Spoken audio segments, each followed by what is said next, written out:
నమస్తే, welcome to స్వేచ్ఛ TV. హుజురాబాద్లో వర్గపోరు ఏ స్థాయిలో ఉంది అనే విషయం గురించి తెలుసుకునే ప్రయత్నం అయితే చేద్దాము. జమ్ముకుంట మాజీ సర్పంచ్ సురేందర్ రాజ్ అయితే ఉన్నారు, వారితో మాట్లాడే ప్రయత్నం అయితే చేద్దాము. నమస్తే అండి. నమస్కారం మేడం. ఏంటి పరిస్థితి? హుజురాబాద్లో నిజంగానే వర్గపోరు ఉందా?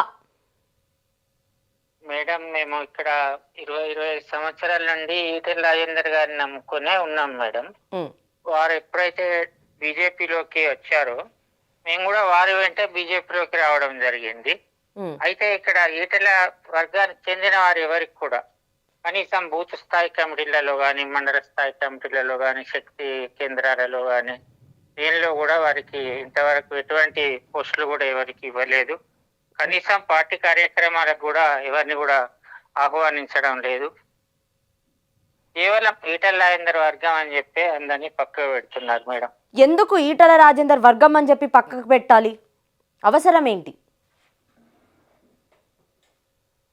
హలో మేడం, అంటే అవసరం ఏముందని చెప్పి మిమ్మల్ని పక్కకు పెడుతున్నారు?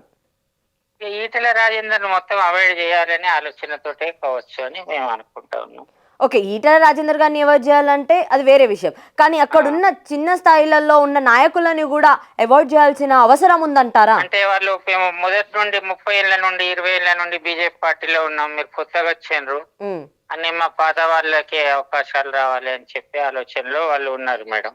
ఇప్పుడు ఈటెల రాజేందర్ గారు ఉన్నప్పుడు దాదాపుగా 100% లోకల్ బాడీ ఎలక్షన్లలో జడ్పీటీసీలు, ఎంపీపీలు, సర్పంచులు, ఎంపీటీసీలు, వార్డు మెంబర్లు అన్ని కూడా ఆయన ఏ పార్టీ చెప్తే ఆ పార్టీ వాళ్ళే గెలిచిన వాళ్ళు ఉన్నారు. ఇప్పుడు వాళ్ళందరూ కూడా ఈటెల రాజేందర్ నమ్ముకొని బీజేపీలోకి రావడం జరిగింది.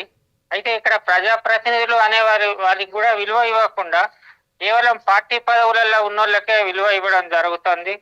ఏంటి మరి మాకు ప్రోటోకాల్ కనీసం మేము ప్రజాప్రతినిధులుగా ఉన్నామని అంటే కూడా ఇందులో బీజేపీలో అట్లా ఉండదు మా సిస్టమ్, పార్టీ పదవులు ఉన్నోళ్ళకే విలువ అని చెప్పి మమ్మల్ని దేనికి ఆహ్వానించడం లేదు. ఏదైనా మీటింగ్ ఎవరైనా వెళ్ళినా కూడా వారికి ప్రోటోకాల్ ప్రకారం వాళ్ళని వేదికల మీద కూడా పిలిచే పరిస్థితి లేదు మేడం. కానీ బండి సంజయ్ ఏమో నిన్న అసలు ఎలాంటి వర్గపోరు లేవు, అందరు బానే ఉన్నామన్నారే.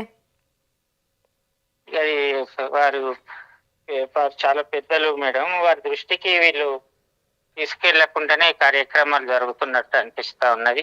ఇంకొకటి, హుజురాబాద్ లో ఓట్లు తక్కువ వచ్చినాయి అని కూడా బండి సంజయ్ గారు అన్నారు. బహుశా వారి తప్పుతో పట్టించినట్టున్నారు మేడం వీళ్ళు. ఈటెల రాజేందర్ గారు ఎమ్మెల్యేగా ఎన్ని ఓట్లు పడ్డాయో ఎంపీగా బండి సంజయ్ గారికి అంతకంటే ఎక్కువ ఓట్లే పడ్డాయి మేడం. అప్పుడు బండి సంజయ్ గారు 2019లో ఎంపీగా ఉన్నప్పుడు 20,000 చిల్లర ఏమో పడ్డాయి ఇక్కడ ఎంపీగా ఓట్లు హుజురాబాద్ నియోజకవర్గంలో. మొన్న జరిగిన ఎంపీ ఎలక్షన్లలో 70,000 పైన ఓట్లు వచ్చినాయి. అంటే మరి ఓట్లు పెరిగినాయా తగ్గినాయా? అంతకుముందు అసెంబ్లీ ఈటెల రాజేందర్ కాకముందు 2018 ఎలక్షన్లలో 1,500 ఓట్లే వచ్చినాయి బీజేపీ అభ్యర్థికి హుజురాబాద్ నియోజకవర్గంలో. మరి మొన్న ఈటెల రాజేందర్ గారు పోటీ చేసినప్పుడు ఎన్ని వేలు వచ్చినాయి? 70-80 వేలు ఓట్లు వచ్చినాయి కదా మేడం. అంటే మరి బీజేపీ పార్టీ ఇక్కడ ఈటెల రాజేందర్ గారు వచ్చినాక పెరిగిందా తగ్గిందా? ఈటెల రాజేందర్ గారు అయితే మరి వారు కానీ వారి అనుచరులు కానీ ఎక్కడ కుట్ర చేసింది అయితే లేదు. మరి బండి సంజయ్ గారు పెద్దలు వారిని కూడా తప్పుతో పట్టిస్తున్నారు అని మేము అనుకుంటా ఉన్నాం. అంటే ఓట్ల విషయాన్ని వారి దృష్టికి కూడా మేము తీసుకుపోతాం. మరి అప్పుడు ఎన్నోట్లు పడ్డాయి, ఇప్పుడు ఎన్నోట్లు పడ్డాయి. రైట్, మీకు మధ్యలో గొడవలు జరగడం వల్ల పార్టీకి నష్టమే కదా? పార్టీకి అంతే కదా, పార్టీకి నష్టమే కదా మేడం. కాదంటారా?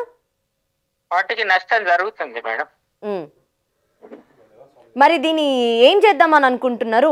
మీ ప్రణాళిక ఎలా ఉండబోతుంది మరి రానున్న రోజులలో?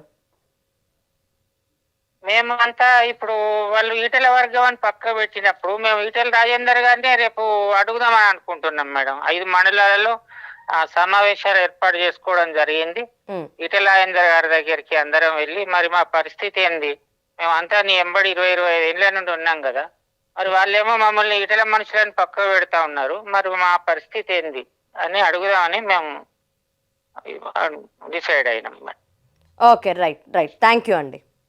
Thank you madam. సో ఇది పరిస్థితి. రేపైతే అందరూ ఈటల దగ్గరికి వెళ్ళి మా పరిస్థితి ఏంటి, నిన్నే నమ్ముకొని మేము పార్టీలో ఉన్నాము, నీ వెంట మేము 22 సంవత్సరాల నుంచి నడుస్తున్నాం, ఇప్పుడు మా పరిస్థితులు ఏంటి, మరి మాకు ఎలా ఉండబోతుంది అని చెప్పే విషయం మీద వాళ్ళు మాట్లాడే ప్రయత్నాలు చేయడానికి అయితే చూస్తున్నట్టు అయితే అనిపిస్తుంది. చూద్దాం మరి ఇది ఎటు నుంచి ఎటు దారికి తీస్తుందో. చూస్తూనే ఉండండి స్వేచ్ఛ టీవీ లేటెస్ట్ అప్డేట్స్ కోసం.